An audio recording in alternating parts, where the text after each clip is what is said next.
मैं आज सारनाथ में आई हूँ जो कि वाराणसी के पास है। मेरा टॉपिक है कम बोलना और मौन रहना।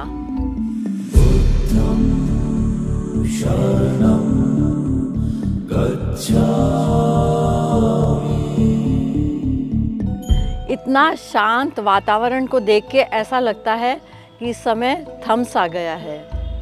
यहाँ के विविध रेलिक्स और स्तूपा से गुजरते हुए ऐसा लगता है कि भगवान बुद्ध की जो ज्ञान है और उनका जो मंत्रास हैं वो कान में, उनकी जो टीचिंग्स हैं वो कान में गूंज रही हैं। यहाँ आके एक मन में विचार आता है कि क्यों एक राजकुमार ने, जो कि बहुत अच्छी लग्जूरियस ज़िंदगी जी रहा था, छोड़ के उसने एक इस एनलाइटनमेंट का रास्ता अपनाया और उसने सब चीज़ त्याग दी।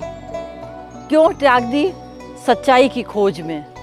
नमस्कार संजय जी। नमस्कार प्रिया जी। और मैं सारनाथ एक मकसद से आई हूँ, क्योंकि मेरा आज टॉपिक है कम बोलना और मौन रहना, इस पे है।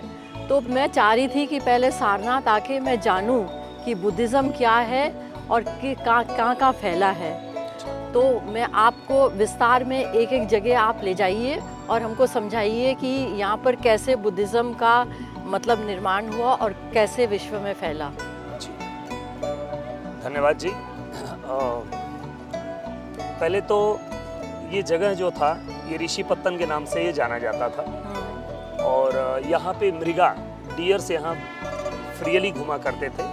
तो सारंग मीन्स होता है डियर, नाथ यानी भगवान, सारंगनाथ से सारनाथ में ये वर्ड कन्वर्ट हुआ एज ए डियर गॉड कह लीजिए।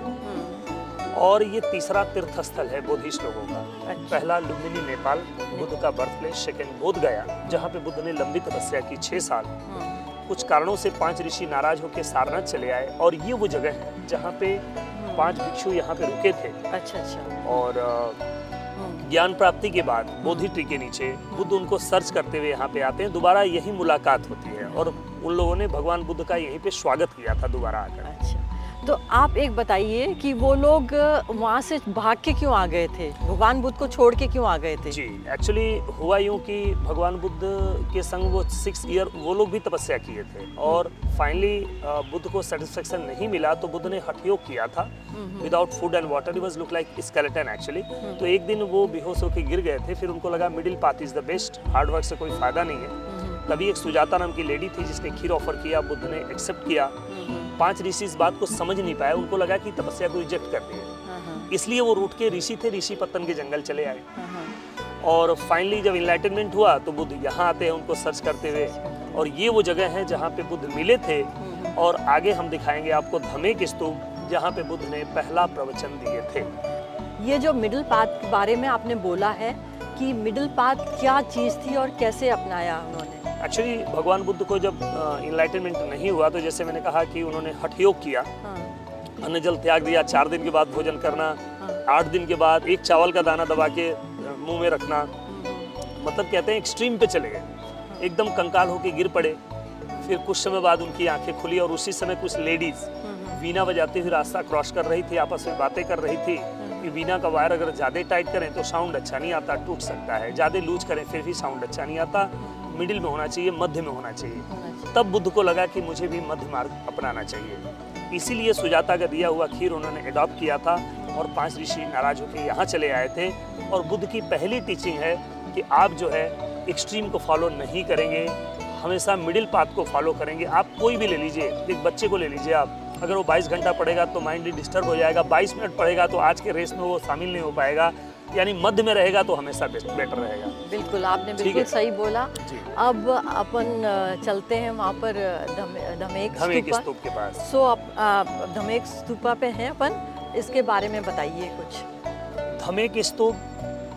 धमेक स्तूप नाम ही इसलिए पड़ा क्योंकि बुद्ध ने पहला धर्म उपदेश क्या है, धम्मा क्या है, द टीचिंग ऑफ बुद्ध की जो अंतर्ज्ञान से उन्होंने प्राप्त किया था, जो इनलाइटनमेंट हुआ था, वो ला करके यहीं पे उन्होंने धम्म के रूप में डिस्ट्रीब्यूट किया था। 5 ऋषियों को धम्म उपदेश दिए थे और बाकी 55 लोकल मेंबर ने बुद्धिज्म को अडॉप्ट किया था वाराणसी सिटी से। तो 55 + 5 = 60 लोग इस स्तूप के आसपास मिले थे। तो पहला जो संघ बना था वो सारनाथ में बना था। और यहाँ पर तो मोनेस्ट्री भी देखी गई है, मतलब जो अभी पूरी तो नहीं तरीके से है, पर फिर भी एक फ्लैट स्तूपास में है। हाँ, जो आप कहते हैं ना प्लेन फ्लैट। बिल्कुल, एक्चुअली यहाँ पे डिफरेंट इन्वेडर्स के द्वारा आक्रमण हुए थे 12th सेंचुरी कॉमन एरा में। तो सारे जो मोनेस्ट्रीज थे, क्योंकि ह्यूमेनसॉन्ग जब आया था उसने कहा था कि यहाँ पे 1500 मंक्स एंड 50 ओल्ड मोनेस्ट्रीज थी। फिर इसके बाद जो इन्वेडर्स आए उन्होंने तोड़ा, फिर वो मोनेस्ट्रीज या टेम्पल्स या कह लीजिए स्तूपा, जो छोटे स्तूपास थे, तो वो सारी चीज़ें ज़मीन के अंदर कवर्ड हो गई। टाइम टू टाइम फ्लड आए, क्योंकि उसके साइड में कैनाल भी है देखेंगे, तो सारी चीज़ें कवर्ड हो गई अबाउट 600 to 700 ईयर्स के लिए ज़मीन के अंदर हो गई। हाँ, फिर ब्रिटिश टाइम में एक्सकेवेशन हुआ और वो चीज़ें निकल के बाहर आई। और अपना जो नेशनल एम्बलम है, वो जो अशोका पिलर है, उसके बारे में बताइए। अशोका पिलर बनाने का, देखिए नेशनल एम्बलम होगा ये तो समझ के नहीं बनाया होगा अशोका ने। हाँ, अशोका ने बुद्धिज़्म का सिंबल बनाया है एक्चुअली, अगर कहा जाए तो। 4 शेर जो होते हैं वो धम प्रचार कर रहे हैं चारों दिशाओं में। शाक्य बुद्ध जो थे शाक्य वंशीय थे, शाक्य वंश से बिलोंग करते थे, इसलिए शाक्य सिंह जो है चारों दिशाओं में गर्जना कर रहे हैं, बुद्धिज़्म का प्रचार कर रहे हैं, चारों दिशाओं में कर रहे हैं, बिकॉज संघ बना था, चारों दिशाओं में गया था यहाँ से। जी बिल्कुल। अब अपन आए हैं वहाँ पर जहाँ पर पुराना मंदिर वो करके नया बना है। हाँ। और वो किसने बनाया है, और ये बोध गया पेड़ के बारे में बताइए। देखिए, बोधि ट्री जो है वो बोध गया में मेन है। उसी की सैपलिंग अशोका की डॉटर संघमित्रा बुद्धिज्म को प्रमोट करने के लिए श्रीलंका ले गई लगभग 2nd सेंचुरी BC में, और वहाँ से एक सैपलिंग यहाँ लाया गया 1931 में जब टेम्पल बना। यानी ये भी टेम्पल रेप्लिका है, जो ओल्ड टेम्पल तोड़ दिया गया, और ओल्ड टेम्पल बनाने वाला शख्स वही थे जिन्होंने नालंदा यूनिवर्सिटी बनाई थी, कुमार गुप्ता। तो बहुत ही important temple 5th century common era में था, but already that temple had destroyed by invaders. So ये न्यू टेम्पल मूल गंधकुटी विहार, जिसको बनाने का श्रेय गया अनगारिका धर्मपाल जी को। एक बड़ा नाम कह लीजिए आप, श्रीलंका में रॉयल फैमिली से बिलोंग करते थे, और उनका जन्म कोलंबो में हुआ था। और शिकागो में जो धर्म सम्मेलन हुआ था, जिसमें स्वामी विवेकानंद ने 0 पे बोला था, उस धर्म सम्मेलन में वो भी उपस्थित थे। और उनकी इच्छा थी कि मेरा देहांत इस सारनाथ की धरती पे हो, इसलिए 1933 में यही हुआ था। और 3 काम किए थे, जो मुख्यतः अगर कहा जाए 3 से 4 काम सारनाथ में बड़े इंपॉर्टेंट है। पहला, टेम्पल का निर्माण करवाया 1931 में। बुद्ध की रेलिक्स नागार्जुना कोंडा से ला करके यहाँ स्थापित की गई, और बोधि ट्री लाया गया श्रीलंका से, और महाबोधि सोसाइटी ऑफ इंडिया की स्थापना की गई, जो अदर कंट्रीज में फैली गई है।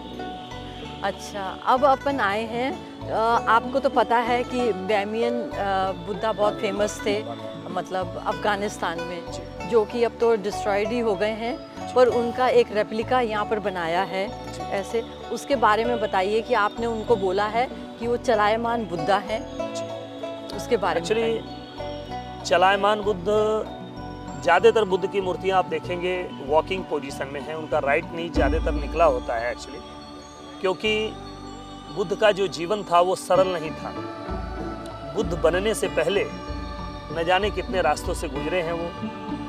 एक कहते हैं कि लग्जरियस लाइफ देने वाला उनका पिता सुद्धोधन, जो कभी नहीं चाहते थे कि मेरा बच्चा इस दिशा में जाए, लेकिन वही हुआ जो होना चाहिए, हाँ, बुद्ध के अकॉर्डिंग। और लोगों के घर भिक्षाटन करना एक सरल बात नहीं है। आप लग्जरी लाइफ जी करके तुरंत इस तरीके से आ जाना और लोगों के बीच में इस तरह रहना, तो काफ़ी स्ट्रगल किया है उन्होंने। इस इनलाइटनमेंट, भाई हम बयान नहीं कर सकते इन शब्दों को, हम एक आम आदमी हैं, वो अलग शख्सियत है वो। और तो जीवन उनका जो था ना, ज्ञान होने के बाद भी वो चलता रहा, निरंतर चलता रहा। यही तो मैसेज दिया भगवान बुद्ध ने कि आप चलते रहिए, चलायमान रहिए आप। हाँ, नाइट को छोड़ दिया जाए, रेनी सीजन को छोड़ दिया जाए, तो बुद्ध चलते रहे, प्रवचन देते रहे। यहाँ तक मैं कहना चाहता हूँ कि 80 साल की अवस्था तक वो चलते रहे। आप ये बताइए संजय जी कि कितने प्रकार के स्तूपास होते हैं और कौन से यहाँ सारनाथ में मौजूद हैं? जी, एक्चुअली देखिए, स्तूप जो होता है ना, वो एक्चुअली जो ओरिजिन स्तूप का हुआ है वो रेलिक्स स्तूपा से हुआ है। बुद्ध की अस्थियाँ डिस्ट्रीब्यूट की गई थी स्तूपों में, फिर अशोका ने उसको निकलवाई, फिर से अगेन उन्होंने छोटे तोड़ करके हजारों स्तूपों में पुनः डिवाइड करवाया। तो जो ओरिजिन हुआ है स्तूप का वो रेलिक्स स्तूपा होता है। उसके डिफरेंट पार्ट्स होते हैं एक्चुअली। हाँ, जैसे प्लेटफॉर्म होता है, तोरण द्वार होते हैं, रेलिंग होती है, डोम होता है, मेधी होती है, इसके बाद हार्मिका होता है, छत्रा होता है। हाँ, तो ये सारे पार्ट होते हैं स्तूप के एक्चुअली, अगर रेलिक्स स्तूपा की कहें तो। बाकी स्तूप जो आए हैं अशोका के द्वारा आए हैं। अच्छा। तो अशोका के द्वारा जो स्तूप आए हैं वो स्तूप की मीनिंग में नहीं आते हैं। अगर कोई पूछता है कि what is the meaning of the stupa, तो आपको वो स्तूप नहीं बताना है जो मतलब अशोका के द्वारा ज्यादातर लाए गए। वो बोलना है कि जो बुद्ध के समय के थे, मतलब बुद्ध के महापरिनिर्वाण के बाद उनकी जो रेलिक्स डाली गई थी वो बहुत इंपॉर्टेंट थे एक्चुअली। लेकिन अशोका का भी कह सकते हैं आप, मैं ये नहीं कह रहा हूँ, लेकिन अशोका का जो आया है वो बुद्ध के बाद आया है। हाँ, उन्हीं रेलिक्स को डिस्ट्रीब्यूट किया था उन्होंने। तो relics stupa is the most important stupa actually, जो भी है अशोका ने बनाया हो, बुद्धा के बाद जो बने। हाँ, लेकिन मेन वो शुरुआत में जो स्तूप बने थे वो ज़्यादा इंपॉर्टेंट थे, लेकिन अशोका ने पुनः उसको डिस्ट्रीब्यूट किया बुद्धिज्म को प्रमोट करने के लिए। और दूसरा स्तूप आपने देखा धमेक स्तूप, मेमोरियल स्तूपा है, और छोटे प्लेटफॉर्म जैसे वोटिव स्तूपास होते हैं जिसको मेडिटेशन के लिए होते हैं। एक होता है पारभौकी की स्तूपा जिसमें अंगवस्त्र, भिक्षा पात्र, सुई धागे या चीजें रखी जाती हैं। वो स्तूप अब नहीं रहे। तो यहाँ है, यहाँ 3 टाइप के स्तूप दिखते हैं आपको। धन्यवाद। यहाँ एक डियर पार्क भी है, और ये क्यों बनाया गया? एक राजकुमार आया था, उसने एक कबूतर को मारने की कोशिश करी, तो गौतम बुद्धा को देखा नहीं गया उससे, और उसने अपने आप को एक हिरण के रूप में कन्वर्ट कर दिया कि मेरे को मार दो और उस पीजन को छोड़ दो। उससे क्या हुआ, राजा को आत्मग्लानि हुई, और उसने इसको इतना ज़्यादा वो मन में एक संकोच आया कि उसने सब मारना तो छोड़ दूर रहा, उसने उन हिरणों के लिए एक इधर डियर पार्क बना दिया। जब इसीलिए इसका नाम सारनाथ भी कहा जाता है। सारनाथ गौतम बुद्धा जब एनलाइटमेंट पा गए थे तब वो इधर 5 डिसाइपल को खोजते हुए यहाँ आए। उन्होंने उनको ज्ञान दिया। उसके अलावा एक व्यापारी का बेटा था जो बनारस का था, वो आके गौतम बुद्धा का ज्ञान लेने आया, और वो अपने संग 54 फ्रेंड्स को लेके आया, और ऐसे करके उनके 60 डिसाइपल्स बने। और उन डिसाइपल्स को उन्होंने ज्ञान देके चारों तरफ विश्व में फैलाया कि वो बुद्धिज़्म को फैलाएं और लोगों को बताएं कि सच्चाई क्या है। चलिए, एक मोनेस्ट्री, जब अपन ये मोनेस्ट्री से गुजर ही रहे हैं तो मैं एक वाकया बताती हूँ। यहाँ पर बहुत सारे डिसाइपल्स पढ़ा करते थे और शिक्षा लिया करते थे।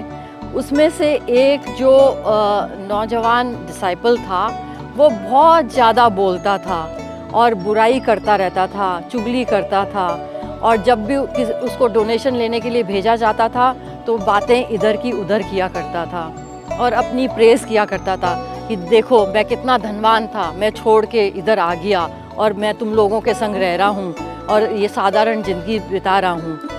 तो मतलब सब लोग उससे चिढ़े बैठे हुए थे। एक दिन गुरुजी ने उनको बोला कि मैं तुमको एक रेजोल्यूशन देता हूँ और उस रेजोल्यूशन का पालन करना पड़ेगा। तो जो वो डिसाइपल था जो कि सब अपना धन माल छोड़ के आया हुआ था, वो बोला गुरुजी मेरे को तो एक ऐसा रेजोल्यूशन देना, बहुत टफ रेजोल्यूशन देना, मैं तो चुटकी में वो ख़त्म कर दूंगा कार्य। तो उसको बोला गया कि तुम 1 महीना शांत बैठ जाओ और कुछ नहीं बोलो, और 1 महीने के बाद तुम मेरे पास आना, फिर मैं तुमको कुछ बताऊंगा। एक महीना क्या, 2 दिन बीते, 3 दिन बीते, 4 दिन बीते, और उसको तो चुप रहना बिल्कुल ही गवारा ही नहीं हो रहा था।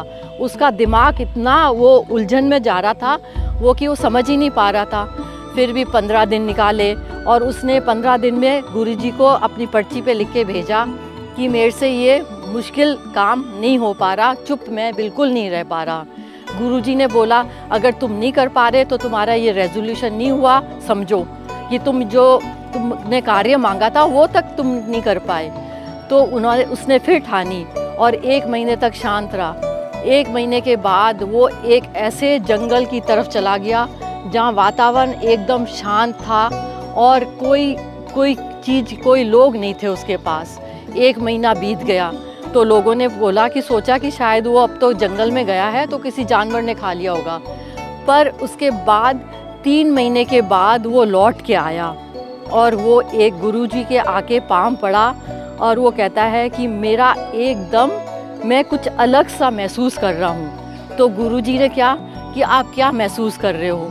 तो कहता था मेरे दिमाग में जो बातें चल रही थी, फालतू की बातें चल रही थी, इतना नॉइज़ चल रहा था दिमाग में, वो सब गायब हो गया। और मेरे को अब क्या लगता है, मैं चिड़ियों की चहचहाट सुनता हूँ, जहाँ ये वायु की आवाज़ सुनता हूँ, पेड़ों की फड़फड़ाहट सुनता हूँ, मेरे को ये नेचर की आवाज़ सुनाई देती है। मेरे को अब दुनिया की आवाज़ों से कोई मतलब नहीं है और मेरा मन बहुत शांत हो गया है। उसके बाद से उसने बुराई करना छोड़ दिया, किसी को पीछे भी कुछ नहीं बोलता था। और उसके बाद उसका मन इतना शांत हो गया। तब वो गुरुजी ने बोला कि अब आप जाने कि मौन रह के और शांत रहना कितना अच्छा होता है। इंसान जो कम बोलता है और अपने विचारों को सोचता है और सोच समझ के प्रयोग करता है, वो ही बहुत अच्छा इंसान बन सकता है। अब हम मोनास्ट्री में हैं और यहाँ पर मैंने जो आपको एक कहानी सुनाई थी वो यहाँ से ही शुरू हुई थी। ये मोनास्ट्री काफ़ी सालों तक ज़मीन में दबी हुई थी और धीरे धीरे ब्रिटिश राज में इवैक्यूएशन करके इसको बाहर निकाला गया। ऐसे प्लेटफॉर्म्स पे बैठ के डिसाइपल्स मेडिटेशन किया करते थे। वहाँ पीछे अशोका पिलर का अवशेष है और उसमें ब्राह्मी लैंग्वेज से इंस्क्रिप्शन किया हुआ है। ब्राह्मी लैंग्वेज में इस पिलर के ऊपर इंस्क्रिप्शन किए गए हैं। ये ओरिजिनल मंदिर है। Power of silence in Buddhism. Buddhist disciple की कहानी से आपको ये तो पता चल गया होगा कि मन की शांति के लिए मौन रहना और कम बोलना कितना ज़रूरी है। उसने भी एकांतवास में जाकर ये समझा। Complaining mind is always noisy. आप हमेशा किसी की बुराई करते हैं, किसी के लिए कंप्लेन करते हैं, उसने ये नहीं किया, उसने ये नहीं किया, और उससे क्या होता है, आपका दिमाग ही ख़राब होता है। He stopped saying bad things about people to the people, और उसका दिमाग शांत हो चला। माइंडलेस स्पीकिंग, बेमतलब का बोलना बहुत हार्मफुल है। इससे क्या होता है, आपकी बकवास सुनते सुनते लोग भी परेशान हो जाते हैं। He could feel, Buddhist disciple could feel the nature, hear the nature, and he was completely relaxed. अपनी वाणी में बुद्धा को लाएं। इसका मतलब क्या है? बुद्धा ने कुछ ऐसी बातें समझाई हैं कि आपको वो अगर आप अनुसरण करेंगे तो आपका मन जो है वो शांत रहेगा। उन्होंने क्या बोला? उन्होंने बोला कि बोलें जब ज़रूरी हो, नहीं तो आप शांत ही रहें। तथ्य हो तो आप अपनी बात रखें, नहीं तो आप बेमतलब का बोलें भी नहीं। शब्दों का प्रयोग कब करें? जब किसी को आपको रिस्पेक्ट देना है तो शब्दों का प्रयोग ऐसा ही करें कि उसको रिस्पेक्ट लगे।